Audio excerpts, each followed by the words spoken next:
Salut à tous les gars, j'espère que vous allez bien, c'est votre gars Armand, on se retrouve pour une toute nouvelle vidéo sur ma chaîne YouTube et aujourd'hui on va parler d'un débat qui fait beaucoup parler et qui moi me prend à cœur tout simplement, c'est l'IMO locatif, ok, donc l'IMO locatif, tac, versus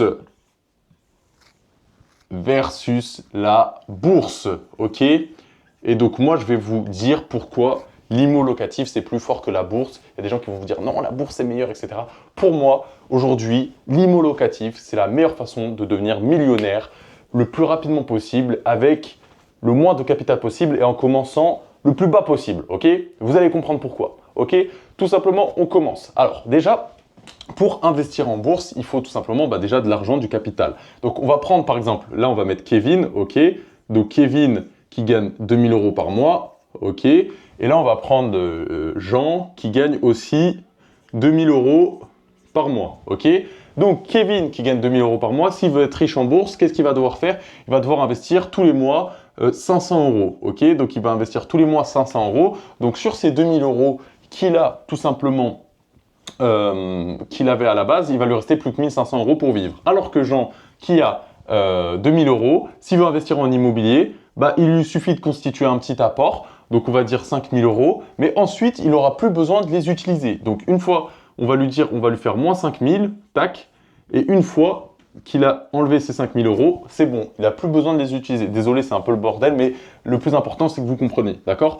Donc, déjà, pour moi, lui, il va pendant 20 ans, pendant je ne sais pas combien de temps, il va enlever 500 € tous les mois pour mettre et pour faire fonctionner sa bourse. Parce que la bourse, il faut du capital, il faut beaucoup de capital pour pouvoir espérer avoir des sommes énormes. Alors qu'avec l'immobilier, tout simplement, on va aller faire un crédit. Donc, ça veut dire que Jean, il va utiliser ces 5000 € là, tac.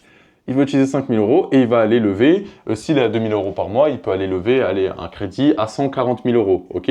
Donc, il va aller lever 140 000 € avec 5 000 €. Donc, il est passé de 5 000 € à 140 000 €. D'accord? Merde, j'ai mis 14 000, excusez-moi. À 140 000 €.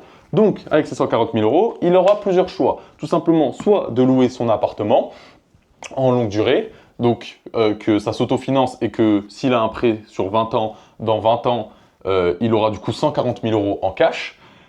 S'il revend son bien, en sachant qu'il y a l'inflation, etc., son bien vaudra peut-être 170 000 €. Donc après, bien sûr, vous allez me dire, oui, mais l'État va prendre, etc., sur la vente, l'État va prendre sur la plus-value, va prendre 30%, ok. Donc, dans 20 ans, imaginons qu'il a 170 000 €, ok. Ça, c'est ce qu'il a pu faire avec 5 000 € et sans niquer son train de vie. Parce qu'il a mis 5 000 € une fois, derrière, il gagne toujours 2 000 € par mois et il peut se servir de ces 2 000 € par mois pour vivre ou pour aller faire d'autres projets immobiliers. Donc, s'il le met en locatif, tout simplement, il le met en locatif, il va pouvoir aller gagner beaucoup d'argent. Pourquoi? Parce que son locataire va payer son crédit. Donc lui, il ne va pas tout simplement payer tous les mois. Donc il a mis 5 000 € et il y a quelqu'un qui va rembourser son crédit tous les mois. Et donc, s'il est un peu intelligent, s'il est un peu malin, il va aller chercher du cash flow en plus. Donc, il va peut-être gagner, avec les 5 000 € qu'il a mis, il va peut-être gagner, allez, on va dire, je sais pas, 200 € par mois, ok? Donc, par mois en plus. Donc, il n'est plus à 2 000 €, mais il est à 2 200 € par mois. Donc, il a mis 5 000, il est à 2 200 €. Kevin, pendant 20 ans, lui, il va s'enlever 500 €. Pour moi, déjà, ça, c'est un gros truc, ok? Ça veut dire que pendant 20 ans, tu vas vivre comme un chien. Après, vous allez me dire, oui, moi, je parle de bourse, je ne parle pas de trading, je parle de bourse, je parle de S&P 500, je parle de toutes ces choses-là.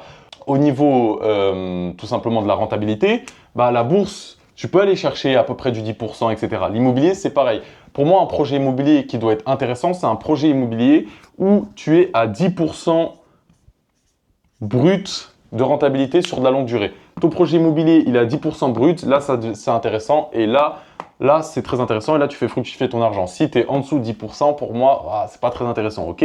Donc, voilà. Donc, ça, c'est la première méthode. Pour moi, là, la bourse, je peux mettre quoi? Je peux mettre, pour moi, perte d'argent tous les mois, moins 500 €. Donc, j'ai moins 500 € tous les mois.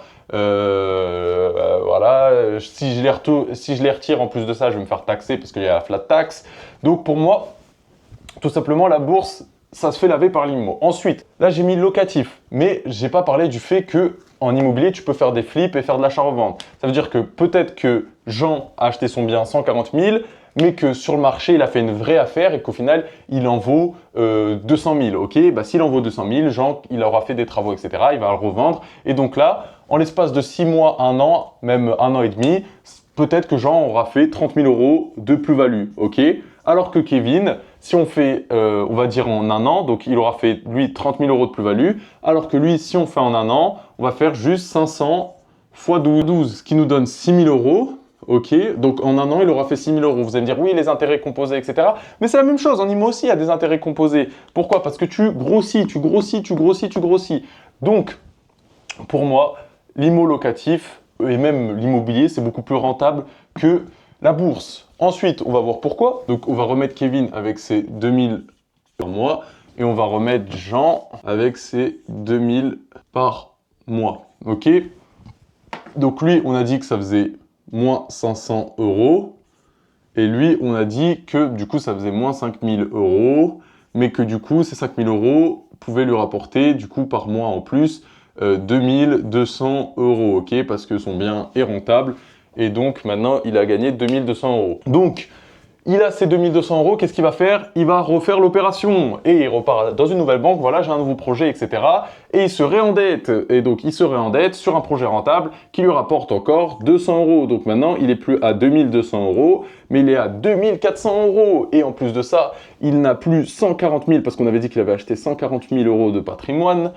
Il n'a plus 140 000 euros de patrimoine, mais on va dire qu'il a fait la même opération, donc il est passé à 280 000 euros de patrimoine en l'espace de 1 an, s'il fait bien les choses en l'espace de 1 an. Donc il a 280 000 euros de patrimoine. Donc dans 20 ans, il aura 280 000 euros dans sa poche. Et par contre, bien sûr, ces 280 000 euros, on ne parle pas de l'inflation, parce que ça peut être, et moi je le pense, que ces 280 000 euros, avec le temps, dans 20 ans, seront transformés peut-être en 320 000 euros. Ok? Donc, s'ils sont transformés en 320 000 euros, derrière, il aura tout simplement une imposition à 30% sur les bénéfices qu'il aura fait, donc sur la plus-value qu'il aura fait, ok, entre son prix d'achat et son prix de revente. Donc, voilà pourquoi l'immobilier, pour moi, ça tue la bourse. Kevin enlèvera toujours 500 euros par mois sur son salaire et sera 1500 euros par mois pour vivre. Bon, il mettra du coup 6000 euros annuels avec les intérêts composés, ça augmentera, etc. Et donc, pour moi, Kevin va s'empêcher de vivre et mettra beaucoup plus de temps à s'enrichir que Jean qui est là, en 6 mois peut faire une opération, peut même faire un flip et gagner de l'argent tout simplement. J'ai oublié de le préciser, mais pourquoi en plus c'est intéressant? C'est parce qu'en IMO, donc en IMO, si tu as 30 000 euros, tu vas pouvoir aller lever, on va dire, on va faire les choses, on va dire 10%, donc tu vas aller pouvoir lever 300 000 euros, tac, en bourse. Si tu as 30 000 euros, bah, tu vas avoir que 30 000 euros et tu vas être bloqué avec tes 30 000 euros. Là, tu peux passer de 30 à 300 000 et de 300 000, tu pourras passer derrière à 3 millions. Tu as compris le principe, ok? Donc, pour être transparent avec vous, pour moi, l'immobilier, ça win tout simplement la bourse. Mais par contre, la bourse a des avantages. Alors, les avantages en réalité de la bourse, c'est tout simplement que c'est passif.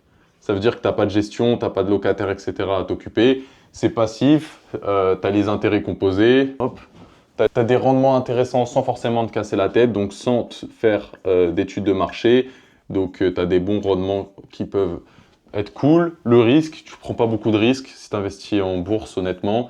Tu as moins de chances que ça se pète la gueule un investissement boursier qu'un investissement IMO. Mais par contre, derrière, tu ne vas pas pouvoir faire 30 000 euros à l'année, par exemple si tu fais une bonne opération IMO, tu vas pas pouvoir tout simplement commencer de zéro. Tu vas pas non plus pouvoir t'empêcher de vivre parce que là, comme on l'a vu, tu enlèves 500 euros. Donc là, c'est garder tout simplement ton rythme de vie. Tu vas pas pouvoir non plus bénéficier du levier bancaire. Hein. Tu vas pas aller voir un banquier et lui dire que tu vas prendre cet argent pour investir en bourse, donc pas de levier bancaire et pas de gros levier bancaire, parce qu'en IMO, tu as quand même des sacrés leviers bancaires. En immobilier, tu vas pouvoir mettre 10 000 euros et avoir 100 000 euros, tout simplement à les gérer. Ces 100 000 euros, s'ils marchent bien, tu vas pouvoir monter et augmenter les opérations comme ça. Donc pour moi, la bourse, c'est juste passif, on va dire liquidité, ok. Et on peut mettre aussi diversification, parce que bah, du coup, tu peux choisir tes actions et tu n'es pas obligé de mettre tout au même endroit. Par contre, l'immobilier, c'est beaucoup plus intéressant comme on l'a vu précédemment. Ensuite, et comme on l'a vu ici aussi en immobilier, bah, tout simplement, tu as du cash flow. Et donc, le cash flow peut te permettre tout simplement d'aller plus vite vers ta liberté.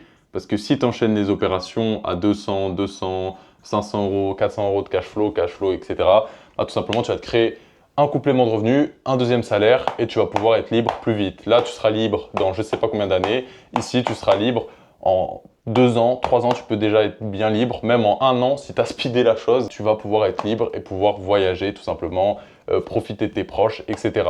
Donc pour moi, l'immobilier win tout simplement ce débat. Et le débat, pour moi, il est clos. Si quelqu'un d'autre a quelque chose à rajouter, l'espace commentaire est ouvert. Mais pour moi, l'IMO lave tout simplement ce débat. Si ton but dans la vie, c'est d'avoir du cash flow, donc de gagner de l'argent tous les mois et d'aller le plus vite vers ta liberté, profiter de la vie, etc., d'avoir une autre source de revenus, c'est l'immobilier, c'est pas vers la bourse qu'il faut se tourner.